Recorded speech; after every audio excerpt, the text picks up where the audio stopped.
What if I told you that getting rich young has very little to do with luck, connections, or even money, and everything to do with your mind? Napoleon Hill discovered something powerful after studying the world's most successful people. They all won the mental game first. Before the money appeared in their hands, it appeared in their thoughts.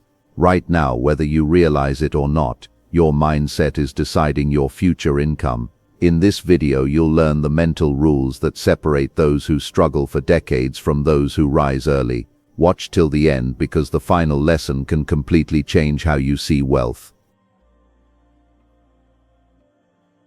Lesson 1. Wealth begins with a decision. The genesis of all significant financial achievement is not found in a bank account, a lucky break, or a favorable inheritance. Rather, it is anchored in the definitive moment an individual makes a non-negotiable decision to be wealthy. Napoleon Hill emphasized that most people merely wish for riches, drifting through life with a vague desire for comfort that never crystallizes into a command. A wish is a weak, flickering flame that can be extinguished by the first draft of adversity. A decision, however, is a psychological furnace that consumes all thoughts of retreat. When you decide to be rich, you aren't just expressing a preference. You are signing a mental contract with yourself that changes the way your brain filters reality. Before the first dollar ever arrives in your physical hand, it must be claimed by your mind as an absolute certainty. Poverty is often the default setting of the human experience because it requires no effort, no planning, and no risk. To remain in a state of lack, one simply has to do nothing and follow the path of least resistance. Wealth, conversely, is an unnatural state that must be pursued with a calculated, aggressive intent. This decision acts as a mental on switch for the reticular activating system RAS in the brain. Once the command is given, your mind begins to notice opportunities, people, and resources that were always there but previously invisible to your unfocused eyes. For the young person seeking wealth, this decision must be made while they are still broke by the world's standards, creating a cognitive dissonance that the mind will work tirelessly to resolve by manifesting external riches. Commitment is the bridge between the internal decision and the external result. True commitment means burning the bridges behind you so that there is no possibility of returning to a life of mediocrity. Hill observed that those who succeed early in life possess a peculiar definiteness of purpose. They don't dabble in several different directions, they laser focus on a singular goal. This level of decision-making eliminates the paralyzing effects of overanalysis. While the indecisive person is busy weighing the pros and cons of every minor risk, the person who has already decided to be wealthy is busy executing, failing, learning, and moving forward. The universe seems to move out of the way for the person who knows exactly where they are going. Furthermore, this decision acts as a shield against the inevitable skepticism of the masses. When a young individual declares their intent to reach the pinnacle of financial success, they are often met with realistic advice from friends and family who urge them to play it safe. Without a firm, deep-seated decision, these external voices will eventually seed the mind with doubt. However, the committed mind views these warnings as noise. The decision creates a psychological immunity to the opinions of those who have already accepted poverty as their fate. It is the difference between a pilot who is trying to fly a plane and one who has already set the coordinates and engaged the engine. The latter is the only one who will ever reach the destination. Finally, the decision to be wealthy must be renewed every single morning. It is not a one-time event, but a daily practice of alignment. Rich people decide to be rich when they wake up, when they face a crisis, and when they are tempted to spend money on fleeting pleasures instead of investing in their future. This continuous reaffirmation builds a mental momentum that becomes nearly impossible to stop. As Hill famously noted, when riches begin to come, they come so quickly and in such great abundance that one wonders where they have been hiding during all those lean years. That sudden surge of wealth is simply the delayed harvest of a decision made long ago in the silence of a determined heart. Lesson 2. Your thoughts shape your financial reality. Napoleon Hill's core philosophy is encapsulated in the idea that thoughts are things, particularly when they are energized by strong emotion and a clear purpose. Our thoughts serve as the blueprint for our lives. A builder cannot construct a skyscraper without a set of plans, and an individual cannot build a fortune with a mind full of architectural errors. If your dominant mental atmosphere is saturated with images of bills, debt, and the unfairness of the economy, you are effectively commissioning your subconscious to produce more of that reality. The subconscious mind does not judge the quality of the instructions it receives, it simply carries them out with mechanical precision, manifesting the physical equivalent of your most persistent internal dialogues. For the young entrepreneur, training the mind to think in terms of abundance is a radical act of rebellion against a culture that often glamorizes struggle. Most people are conditioned from childhood to believe that money is scarce and difficult to obtain. This scarcity mindset acts as a governor on a car's engine, capping your potential before you even begin. To change your financial reality, you must first engage in a rigorous process of mental weeding. You must pull out the thoughts of limitation and replace them with thoughts of expansion. This isn't positive thinking in a vacuum, it is the strategic application of mental energy toward the recognition of opportunity. Where the average person sees a recession, the trained mind sees a clearance sale on assets. The role of emotion in this process cannot be overstated. A dry intellectual thought of wealth has very little magnetic power. However, a thought that is magnetized with the heat of desire, the thrill of achievement, or the gratitude of possession becomes a force of nature. Hill taught that the subconscious is most easily influenced by thoughts that are draped in feeling. This is why visualization is so effective. It allows the individual to feel the reality of wealth before it exists. When you can sit in a small apartment and feel the genuine excitement of running a multi-million-dollar enterprise, you are vibrating at the frequency of your goal. You begin to act, speak, and carry yourself like the person you intend to become, which naturally draws the right people and circumstances toward you. The environment of the mind is a garden. If you do not consciously plant the seeds of wealth, the weeds of poverty will grow by themselves. Many young people fail to realize that their casual complaints about being broke are actually self-fulfilling prophecies. Every time you speak or think about your lack of resources, you are reinforcing the neural pathways of poverty. Rich young winners are hyper-vigilant about their internal and external language. They refuse to participate in poverty talk. Even when their bank accounts are low, they maintain a mental state of prospective wealth, understanding that their current physical situation is merely the shadow of past thoughts, while their current thoughts are the substance of their future reality. Ultimately, your financial reality is an externalized mirror of your internal self-image. If you do not believe it is possible for you to earn a high income at a young age, your mind will sabotage any opportunity that might prove you wrong. It will cause you to procrastinate, make poor decisions, or overlook golden chances because they don't fit your internal narrative of the struggling youth. To break this cycle, you must consciously rewrite your story.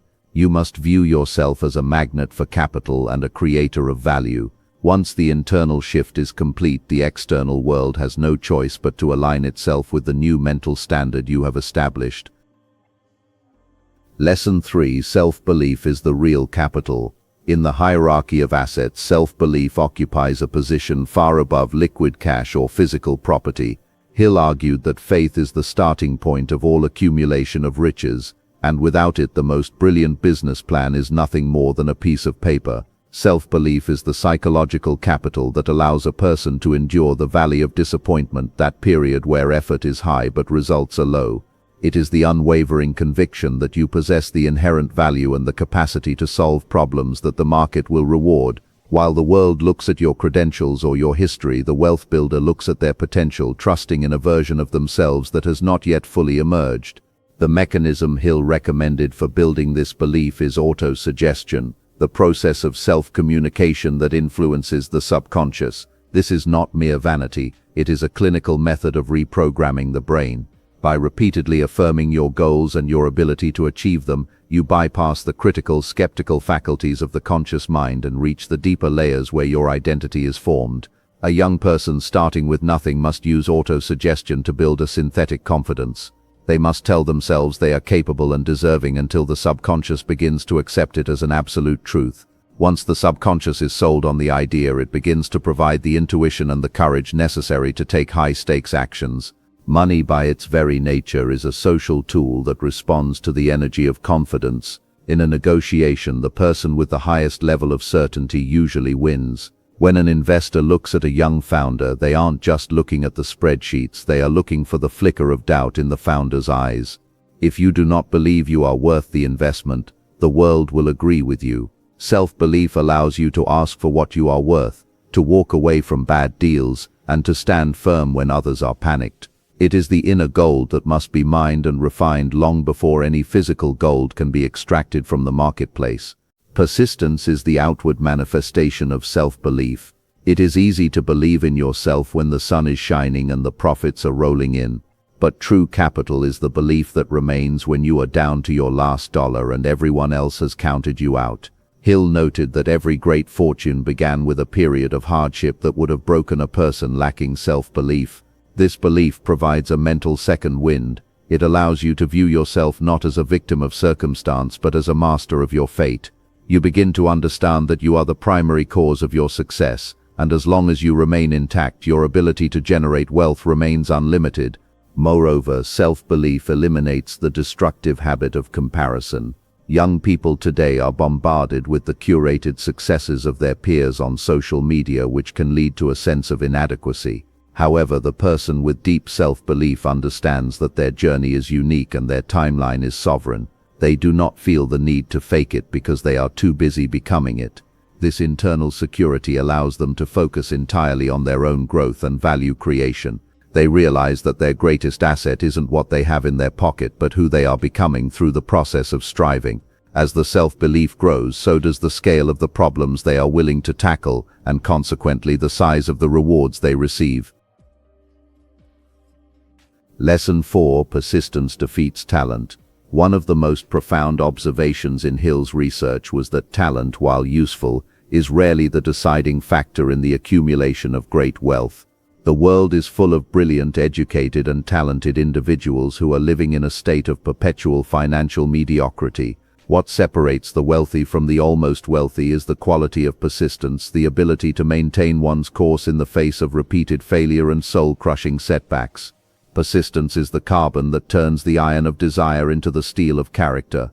It is the refusal to accept any condition other than total victory, regardless of how many times the world tells you no.